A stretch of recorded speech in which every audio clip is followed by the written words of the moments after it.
بسم اللہ الرحمن الرحیم، اللہم صلی علی سیدنا و مولانا محمد وبارک وسلم۔ السلام علیکم ورحمۃ اللہ وبرکاتہ۔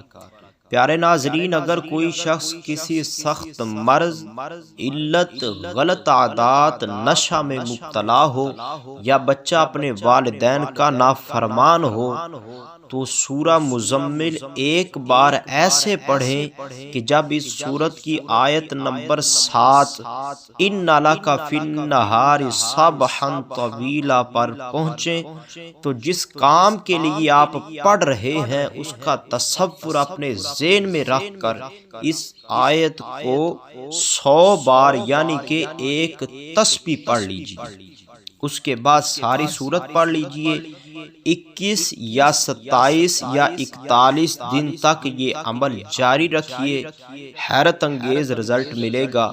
چند دنوں میں ہی انشاءاللہ حالات بدل جائیں گے۔ جادو کا اثر ختم کرنے کے لیے یا شادی کی بندش دور کرنے کے لیے، نیک صالح اولاد کے لیے مجرب عمل ہے۔ اس کی اجازت کے لیے 10 مرتبہ درود شریف پڑھ کر کمنٹ کر دیجئے۔ مزید روحانی وظائف حاصل کرنے کے لیے چینل کو سبسکرائب کر لیجئے۔ اللہ نگہبان۔ السلام علیکم ورحمۃ اللہ وبرکاتہ۔